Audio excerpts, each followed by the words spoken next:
जय गिरनारी, जय गिरनारी, जय गिरनारी। उपस्थित सर्व दत्तभक्तांचं मनापासून स्वागत। आपण गिरनारी गिरनारी करतोय। आत्ताच समजलं आपल्यापैकी बरेच जण जाऊन आलात, पण किती जण जाऊन आलात गिरनारला? हात वर करा बघू। जे जाऊन आले खरोखरीच ती मंडळी भाग्यवान आहेत, पण जे गेले नाहीत त्यांनी एकदा तरी गिरनारला जाऊन या। चैतन्य लहर म्हणजे काय याची अनुभूती जर तुम्हाला घ्यायची असेल तर गिरनारशिवाय पर्याय नाही आहे। आपण सर्वत्र जातो, आपल्या आजूबाजूला आता नृसिंहवाडीला जातो, औदुंबर, गाणगापूर, कुरवपूर, पिठापूर, माहूरगड, पण ज्या ठिकाणी दत्तप्रभूंनी 12,000 वर्ष तपश्चर्या केलेली आहे आणि त्यांच्या चरणाचे ठसे ज्या ठिकाणी उमटलेले आहेत ते चैतन्यमय स्थान म्हणजे गिरनार, आणि त्याला दुसरा पर्याय नाही आहे। हे स्थान आहे कुठे? हे जुनागडमध्ये आहे। जुनागडमध्ये म्हणजे राजकोटपासून एक 100 किलोमीटर अंतरावर हे जुनागड शहर वसलेलं आहे। तिथून एक 7 किलोमीटर अंतरावर हा गिरनारचा पायथा आहे। एक ऋषितुल्य पर्वत तुम्हाला झोपलेल्या अवस्थेत दिसेल। त्याचे नाक, कान, डोळे, जटा सर्व काही तुम्ही पाहू शकता, आणि त्याच्या दुतर्फा डोंगराच्या रांग आहेत। डाव्या बाजूला नजर टाकली तर तिकडे अवघड असा जोगिनींचा पर्वत आहे आणि तिकडे 64 योगिनींचं स्थान आहे, आणि उजव्या बाजूला नजर टाकली तर दातार पर्वत आणि त्याच्या दुर्गम कड्यावर नवनाथांचं जागृत स्थान आहे। आता गिरनार पर्वत त्याच्या पायथ्याशी एक भवनाथ मंदिर आहे, शंकर भगवंताचं मंदिर आहे। त्याच्या बाजूला एक छोटंसं आयताकृती कुंड आहे, पण त्याची ख्याती विख्यात आहे। महाशिवरात्रीच्या दिवशी या ठिकाणी जाज्वल्य सिद्धयोगी स्नानाला येतात आणि त्यांच्याबरोबर प्रत्यक्ष शंकर भगवान स्नानाला येतात, आणि ही अनुभूती पाहण्यासाठी तिकडे जवळजवळ 10 ते 15 लाख लोकांचा जनसमुदाय उपस्थित असतो। आता गिरनार पर्वताला मध्यभागी कल्पून संपूर्ण जंगलातून दऱ्याखोऱ्यातून 42 किलोमीटरची परिक्रमा करण्याचा प्रघात आहे। आता सध्या ती 36 किलोमीटरवर आली आहे, पण मुळात सुरुवातीला ती 42 किलोमीटर होती। हा प्रघात आहे, आणि कार्तिक शुद्ध एकादशीला या परिक्रमेला सुरुवात होते। यावर्षी दुर्दैवाने या परिक्रमेला कुणाला अनुमती दिली नाही, कारण पावसामुळे तिकडे भयंकर प्रलय आला होता। पण या परिक्रमेचं वैशिष्ट्य म्हणजे श्रीकृष्ण भगवंतांनी आपल्या पांडवांनाही या परिक्रमेचं महत्त्व विदित केलेलं होतं, आणि त्यांनी ही परिक्रमा संपन्न केलेली होती।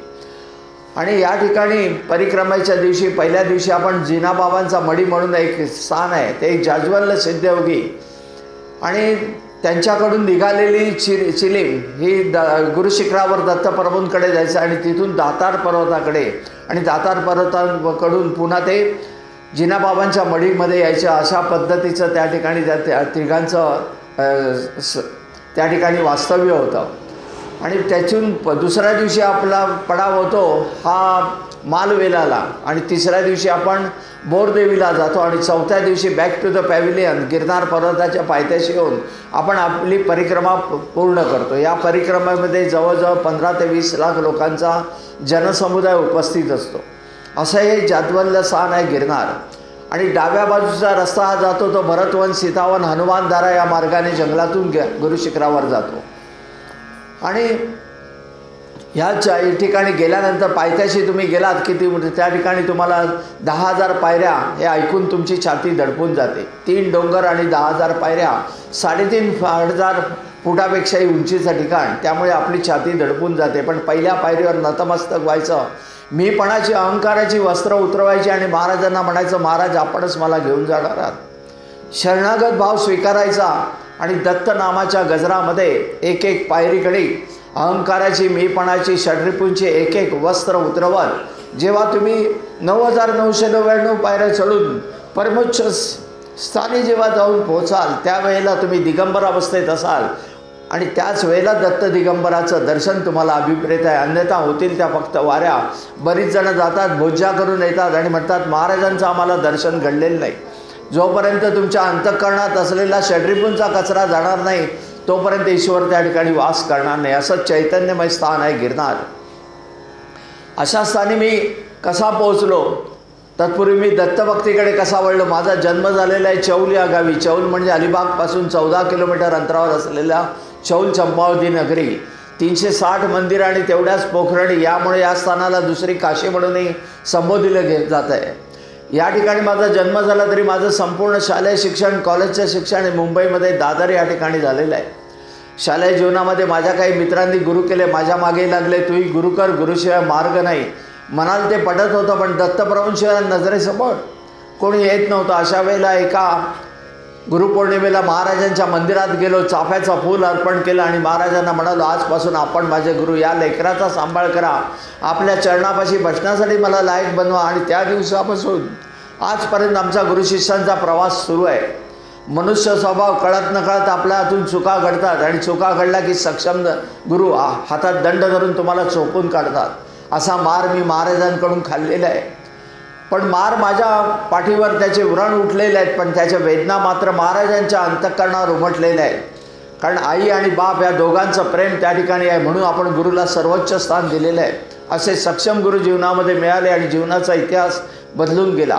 कॉलेजचं शिक्षण पूर्ण झालं आणि एशियातल्या लिडिंग कंपनीमध्ये रिसर्च सेक्शनला जॉब मिळाला. IIT UDCT सारख्या ठिकाणी ज्ञानार्जन प्राप्त करण्याची संधी मिळाली आणि त्या संधीच्या बळावर त्याच कंपनीमध्ये मी टेक्निकल डायरेक्टर झालो.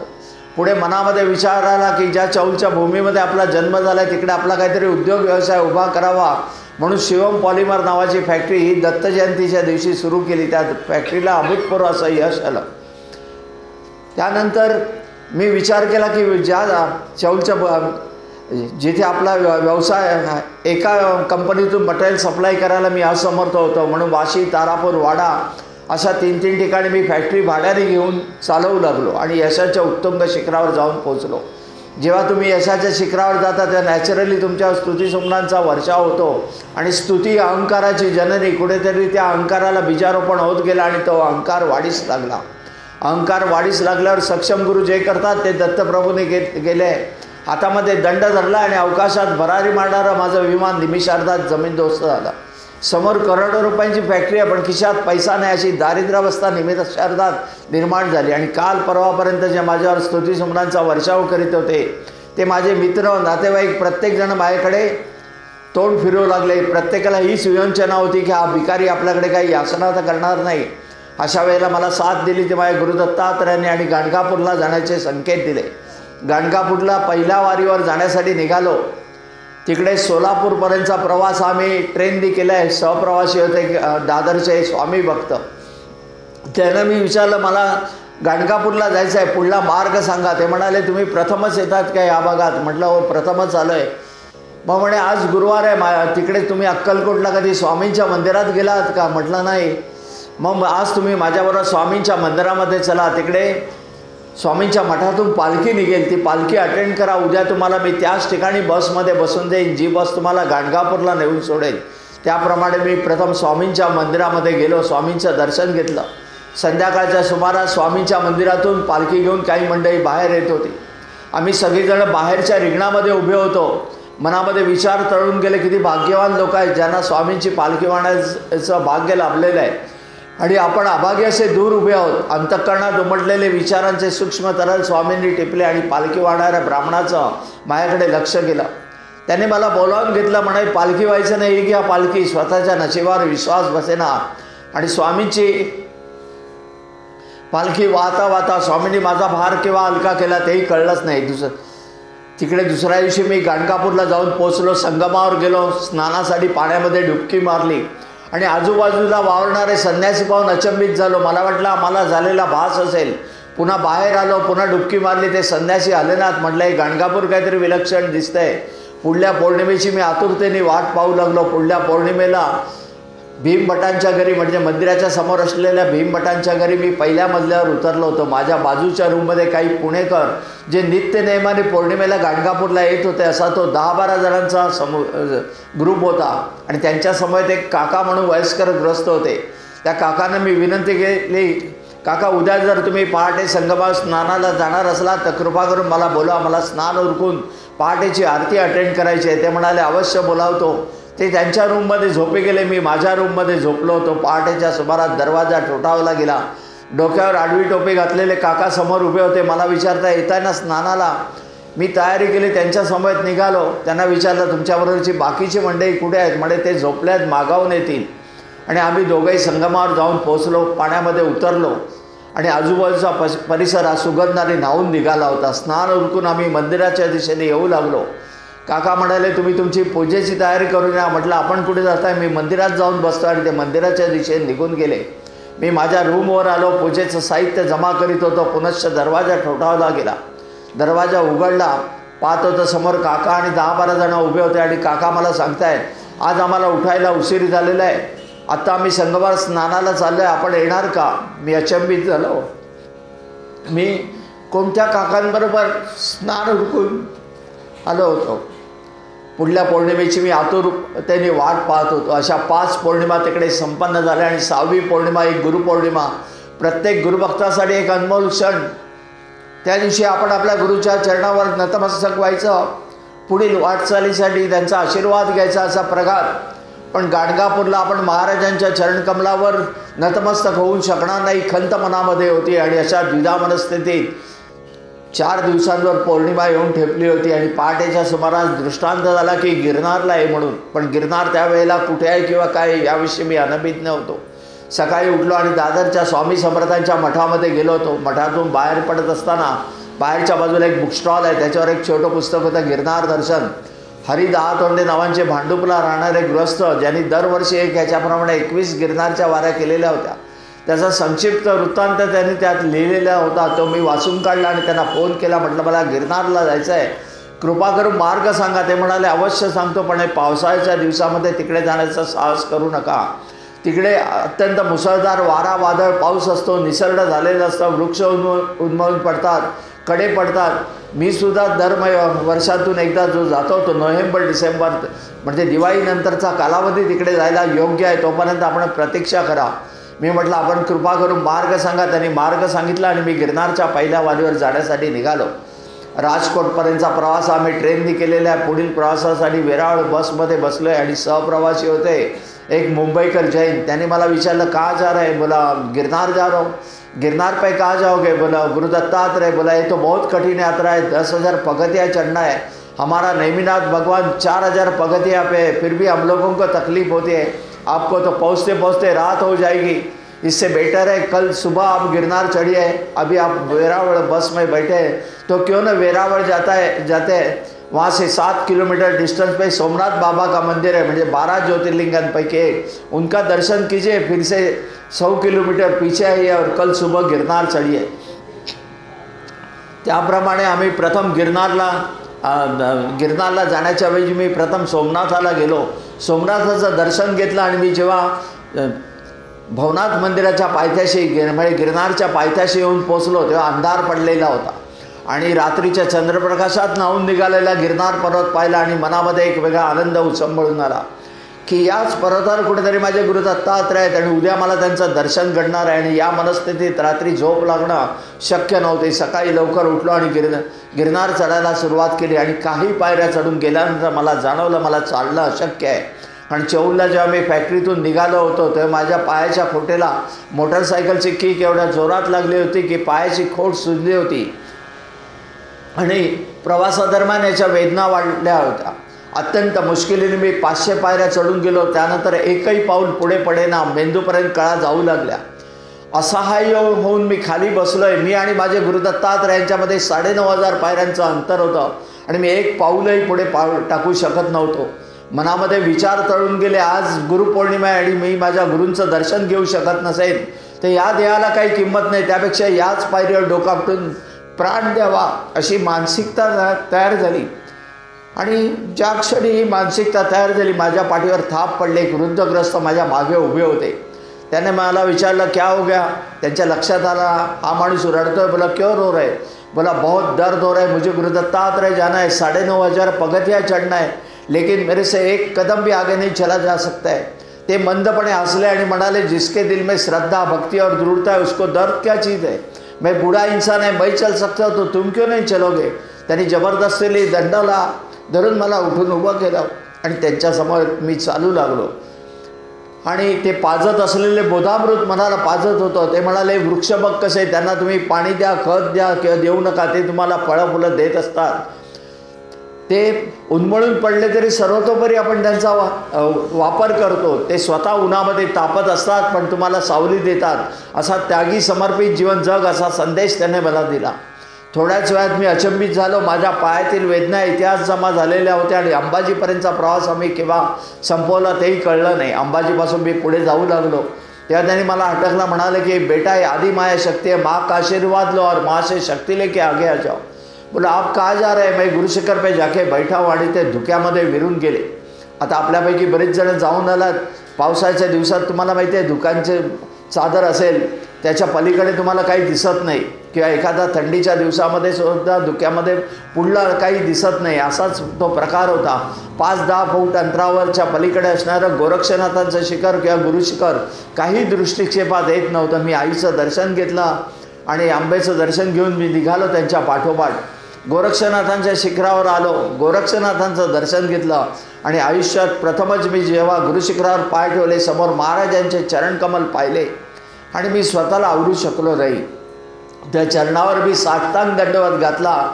माझ्या नेत्रातून ओघळणाऱ्या अश्रूंचा अभिषेक आम्ही माझ्या गुरुदत्तात्रयांना केला. कित्येक क्षण मी भानावर नव्हतो. भानावर आल्यानंतर मला येणारी मोडकी तोडकी स्तोत्र म्हणत मी तिकडे अभिषेक पूजा संपन्न केली. गुरुदक्षिणा समोर ठेवली. त्या चरण पादुकांच्या समोर दोन्ही बाजूला 2 संन्यासी पुजारी बसलेले होते. त्यांना मी विचारलं, असे असे वृद्धग्रस्त इकडे आले होते, ते कुठे गेले? बोला ऐसा कोई इधर आया नहीं. बोला दूसरा कोई रास्ता है क्या? बोला नहीं, यही एक रास्ता ऊपर आता है, ऊपर से नीचे जाता है. मला वाटलं ते खाली कुठेतरी थांबले असतील असा विचार करून मी निवांत राहिलो आणि मी पूजा अर्चा सेवा करीत होतो. आणि जेव्हा मी ध्यानावस्थेत चरण पादुकांसमोर बसलो होतो तेव्हा त्याच चरण पादुकांवर बसलेले ते वृद्धग्रस्त मला दिसले आणि पुनर्वारीचा आदेश झाला. दुसऱ्या वारीची मी आतुरतेने वाट पाहू लागलो. दुसऱ्या पौर्णिमेला भवनाथ मंदिराच्या पायथ्याशी एका धर्मशाळेचा आश्रय घेतला आणि सकाळी लवकर उठलो आणि गिरनार चढायला सुरुवात केली आणि 3 तासाच्या आतमध्ये मी गुरुशिखर गाठलं. गुरुशिखरावर ते दोन्ही संन्यासी पुजारी उपस्थित होते. त्या दिवशी तिकडेच वास्तव्याला राहण्याचा माझा मनोदय होता आणि त्याप्रमाणे मी तिकडे पूजा अर्चा सेवा करीत होतो. आणि जेव्हा मी ध्यानावस्थेत चरण पादुकांसमोर बसलो होतो तेव्हा दत्तप्रभूंचा स्पष्ट आदेश झाला की रात्री गुरुशिखरावर येऊन बस. त्या पुजाऱ्यांना म्हटलं रात को मुझे गुरुशिखर पे आके बैठना है. ते म्हणाले हे दत्तप्रभूंचं अक्षय निवासस्थान आहे, त्यांना त्रास होईल अशी कोणती अनुचित घटना आम्ही करत नाही आणि कोणाला करू देत नाही. मी अति आग्रह केला, बोला हमारे हाथ में कुछ नहीं, हम लोग शाम को 7 बजे दत्तधुनी आश्रम में जाएंगे. उधर जो महंत है स्वामी मुक्तानंद गिरी जी, उनको आप पूछिए, उन्होंने आपको अनुज्ञा दी तो आप ऊपर आके बैठ सकते हैं. त्याप्रमाणे आम्ही त्या ठिकाणी गुरुशिखरावर मी बसून राहिलो. संध्याकाळी 7 वाजता आम्ही दत्तधुनी आश्रमामध्ये जाऊन पोहोचलो. तिकडे उग्र चेहऱ्याचे स्वामीजी बसले होते. त्या स्वामींना मी म्हणालो की स्वामीजी मुझे रात में गुरुशिखर पे जाके बैठना है. त्यांनी मला नखशिकांत न्याळलं. बोला कहाँ से आ गए? बोला बम्बई से. या प्रसाद भोजन ले लो, विश्राम करो, कल बम्बई निकल जाओ. मी निरुत्साही झालो तरी धीर करून म्हणालो हे दत्तप्रभूंचा आदेश आहे. मग मात्र ते गंभीर झाले आणि म्हणाले जैसे प्रभू की इच्छा. आणि मग त्यांनी ह्या प्रसाद भोजन लेखे निघलो. रात्री 9-9:30च्या सुमारास दत्तधुनी आश्रमामधून मी बाहेर पडलो करा. पण त्यावेळेला गुरुशिखरावर कशी परिस्थिती होती, कारण रस्त्यालाही कुठे लाईट वगैरे नव्हते. गुरुशिखरावर चरण पादुका आणि त्यांच्यासमोर 5-6 माणसं दाटीवाटीने बसू शकतील एवढीच जागा. आता तुम्ही जाताय त्या ठिकाणी मंदिराची उभारणी केली आहे. वरती छप्पर आहे, बाजूला कठडे आहेत, समोर बाजूला स्लॅब टाकून त्यांनी वरती बऱ्यापैकी बसायला जागा केली आहे. पण त्यावेळेला चरण पादुका मूर्ती नव्हती, लाईट नव्हते. चरण पादुका आणि त्यांच्यासमोर 5-6 माणसं दाटीवाटीने बसू शकतील एवढीच जागा. तर तुम्हाला प्रदक्षिणा घालायची झाली तर डाव्या बाजूने दगडांचा कडेकपारांचा आधार घेत 4-4.5 फूट खाली उतरायचं. दगडातूनच वाटचाल करीत अर्धवर्तुळाकार फिरायचं आणि पुन्हा 4-4.5 फूट वरती यायचं. वरती आल्यानंतर गणेशाची आणि मारुतीची मूर्ती आणि मध्ये असणारी भली मोठी घंटा इकडून आपण येऊन प्रदक्षिणा पूर्ण करायची. असा सगळा प्रकार होता. वरती कुठल्याही प्रकारचं छप्पर नव्हतं, मंदिरच नव्हतं. त्यामुळे पावसाळ्याच्या दिवसात तिकडे लहान मोठ्या सरी या पडत असायच्या, ज्यामुळे गुरुशिखर नेहमी चिंब भिजलेल्या अवस्थेत असायचं. 3,500 फुटापेक्षाही उंचीचं ठिकाण, त्यामुळे वाऱ्याचा वेग ट्रिमेंडस आणि रात्रीच्या सुमारास हेच वारे द्विगुणित वेगाने व्हायचे. जर तुमचा तोल गेला तर पायऱ्यांचा रस्ता सोडला तर तिन्ही बाजूला दऱ्या होत्या. त्या तिन्ही बाजूच्या दऱ्या तुम्हाला स्वा म्हणून गिळंकृत करायला तयार, अशी बिकट परिस्थिती. अशा याच्यामध्ये मी दत्तधुनी आश्रमामधून बाहेर पडलो करा. पण थोड्याच वेळात आलेल्या पावसाच्या सरीने मी चिंब भिजून गेलो आणि त्याच्या जोडीला असणाऱ्या वाऱ्यामुळे माझं सर्व शरीर हे थंडीने कापत होतं.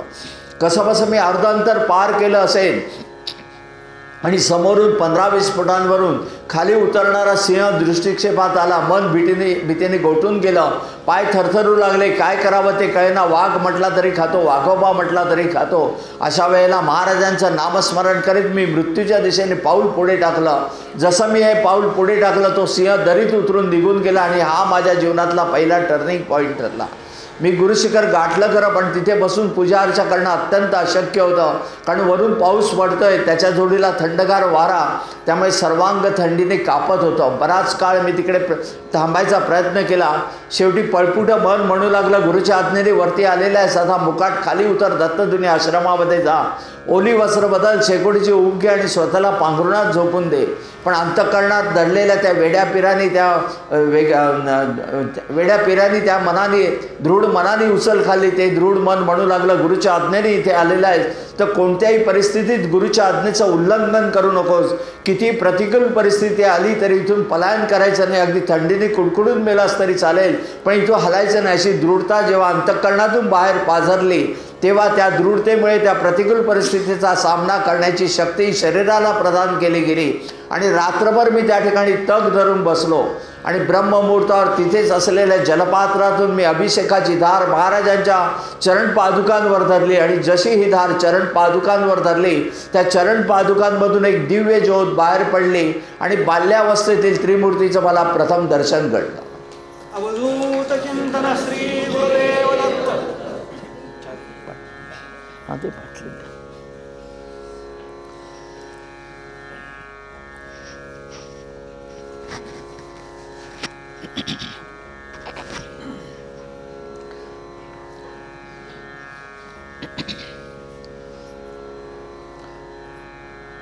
कोजागिरी पौर्णिमेचा दिवस होता आणि कोजागिरी पौर्णिमेला त्यावेळेला रात्रीचं तिकडे जाणं फार दुरापास्त होतं. कोणी जायचंच नाही.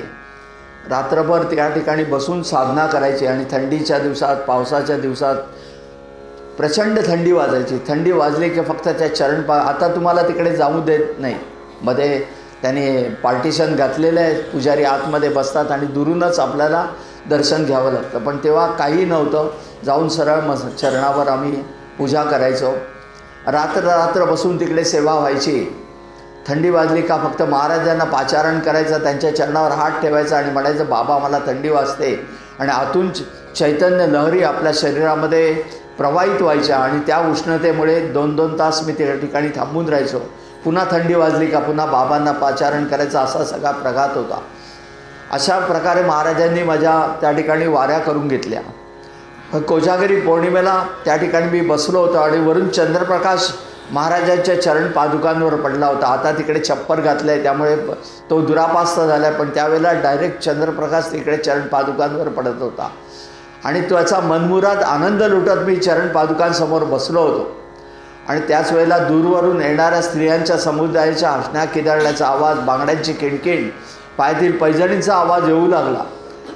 मी अचंबित झालो. मला वाटलं जुनागडमधल्या काही रहिवासी स्त्रिया येत असतील. मी चरण पादुकांच्या समोर मी आसनस्थ झालो होतो. मी माझ्या पूजेमध्ये व्यस्त होतो. थोड्याच वेळात आलेल्या त्या सर्व स्त्रिया माझ्या आजूबाजूला येऊन दाटीवाटीने उभ्या राहिल्या. त्या प्रत्येकीने भरजरी वस्त्र परिधान केलेली होती. प्रत्येकीच्या हातामध्ये पूजेचं साहित्य होतं आणि त्या सर्वजणी अद्वितीय सौंदर्यवती होत्या. त्यापैकी कोणती स्त्री दुसऱ्या स्त्रीपेक्षा जास्त सुंदर आहे तुम्ही सांगू शकणार नाही, एवढं दैवी सौंदर्य त्या ठिकाणी होतं. पण त्या सौंदर्याला पावित्रतेची, सात्विकतेची झालर होती. त्यामुळे तुमची नजर त्या आईच्या चेहऱ्यावरून त्यांच्या चरणावर झुकत होती. एवढं पावित्रतेचं प्रखर तेच त्यांच्या नजरेमध्ये अधोरेखित झालेलं होतं. आलेल्या तर सर्व स्त्रिया उभ्या राहिल्यानंतर त्यांच्यापैकी एका स्त्रीने मला विनंती केली, सध्या ज्या ठिकाणी पुजारी बसतात चरण पादुकांच्या बाजूला, त्या ठिकाणी बसणार का? आणि मी बाजूला बसलो आणि त्या आलेल्या स्त्रिया चरण पादुकांच्या समोर बसून पूजा अर्चा सेवा करायला त्यांनी सुरुवात केली. ते बोलत असलेले मंत्र, स्तोत्र, गायन मला काही समजत नव्हते, पण संस्कृत मात्र नव्हते, पण ऐकायला मात्र अत्यंत श्रवणीय होते. आलेल्या त्या सर्व स्त्रियांनी शिस्तबद्ध रीतीने महाराजांची अभिषेक पूजा करायला, पाद्यपूजा करायला सुरुवात केली. जेव्हा त्यांची पाद्यपूजा संपन्न झाली तेव्हा त्यांनी महाराजांना वंदन करून प्रदक्षिणा घालायला सुरुवात केली आणि नृत्य गायन करीत त्या प्रदक्षिणा घालत होत्या आणि तो दैवी आविष्कार पाहता पाहता मी स्वतः मंत्रमुग्ध होऊन गेलो. वेळ काळ कशाचाही मला भान राहिलं नाही. जेव्हा त्यांच्या प्रदक्षिणा संपन्न झाल्या त्यांनी महाराजांना वंदन करून तिकडे प्रसाद वगैरे ठेवला. त्यापैकी एक फळ त्यांनी माझ्या हातावर प्रसाद म्हणून दिला. त्याला अद्वितीय अशी गोडी होती. एक एक जणी तिकडे वंदन करून खाली उतरू लागली. शेवटची स्त्री उठली, वंदन करून खाली उतरत होती. मी विचार केला चरण पादुकांच्या समोरचं आपलं आसन ग्रहण करावं आणि त्याच वेळेला माझ्या मनामध्ये कुतूहलही होतं. आपण त्यांना विचारलंही नाही ते आपण आलात तरी कुठून. कुतूहलापोटी मी उठून उभा राहिलो आणि पायऱ्यांच्या दिशेने गेलो आणि त्या निर्मनुष्य पायऱ्या माझ्याकडे बघून वाकुल्या दाखवत होता. तिकडे कोणी चिटपाकरू दिसेना. मनामध्ये धस्स आलं, हे काय गौड बंगाल आहे. मी पुन्हा चरण पादुकांसमोर आलो आणि बसलो. म्हटलं आपण आपल्या साधनेकडे लक्ष द्यावं आणि त्याच वेळेला माझ्या पायाखालची वाळू सरकली. आत्ताच मी तुम्हाला सांगितलं जर तुम्हाला प्रदक्षिणा घालायची झाली तर डाव्या बाजूने दगडांचा कडेकपारांचा आधार घेत 4-4.5 फूट खाली उतरायचं. दगडातूनच अर्धवर्तुळ आकार फिरायचं आणि पुन्हा 4-4.5 फूट वरती येऊन प्रदक्षिणा पूर्ण करायच्या. पण या सर्व स्त्रियांनी एका मागोमाग एक सरळ रेषेमध्ये प्रदक्षिणा पूर्ण केलेल्या होत्या आणि ह्या दुसऱ्या तिसऱ्या कोणी नसून 64 योगिनी होत्या. अवधूत चिंतन श्री गुरुदेव दत्त.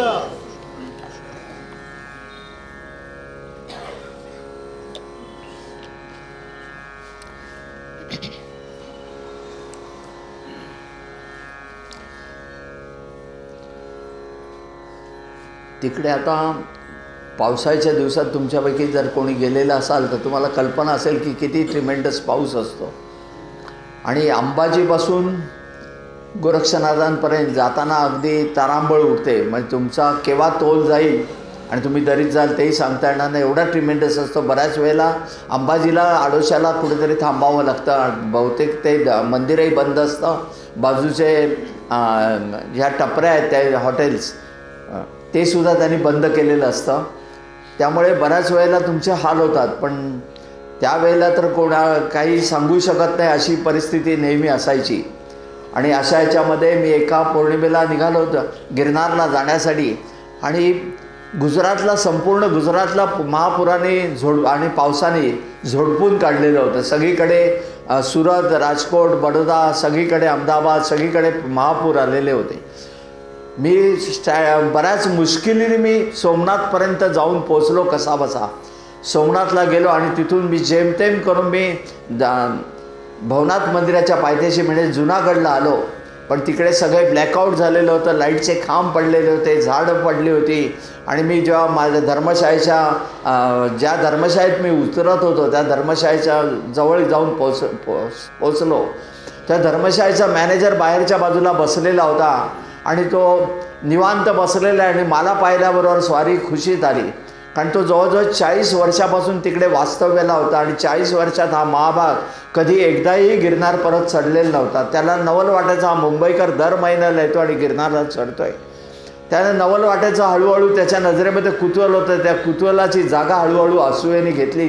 ती त्याच्या नजरेमध्ये अधोरेखित होत होती. अगदी नेहमी तो मला जेवणासाठी आमंत्रित करायचा. मी म्हणायचो माझा पूनम का फास्ट आहे आणि मी ते टाळत होतो.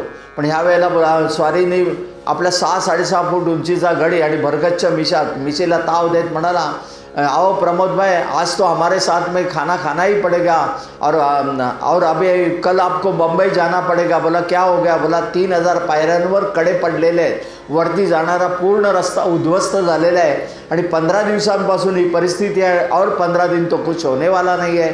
माझ्या मनामध्ये धस्स झालं. झोप लागणं शक्यच नव्हती. रात्री 11च्या सुमारास मी धर्मशाळेच्या गच्चीवर गेलो आणि तिथून महाराजांना आर्तपणे साकडं घालतोय. माझ्या या संकल्पामध्ये विघ्न काय. आणि महाराजांनी दिलेला प्रतिसाद अंतःकरणाला भिडला आणि त्या प्रलयामध्ये मी बाहेर पडलो. मी 1200 पायऱ्या चढून गेलो असेल. पावसाने मी चिंब भिजलेला होतो आणि वरून एक संन्यासी खाली उतरत होते. मला पाहून त्याने कठोर स्वरामध्ये मला विचारलं, कहाँ जा रहा है. मैं बोला गुरुशिखर. बोला मालूम नहीं क्या गुरुशिखर का रास्ता बंद है. बोला मालूम है तो आगे क्यों जा रहे, उड़ के तो नहीं जाओगे. बोला वो मुझे मालूम नहीं, मुझे इतना ही ज्ञात है, मुझे गुरुशिखर पहुँचना है. मग त्यांना माझी दया आली. ते बोला बेटा एक काम करो, जंगल के दूसरे रास्ते से निकल जाओ. दूसरा रास्ता मालूम है क्या. बोला नहीं मालूम. मग ते म्हणाले काय त्यांना मनामध्ये आलं, ते बोलले आओ बेटा मेरे पीछे निकलो, आणि मी त्या दरीमध्ये उतरायला सुरुवात केली.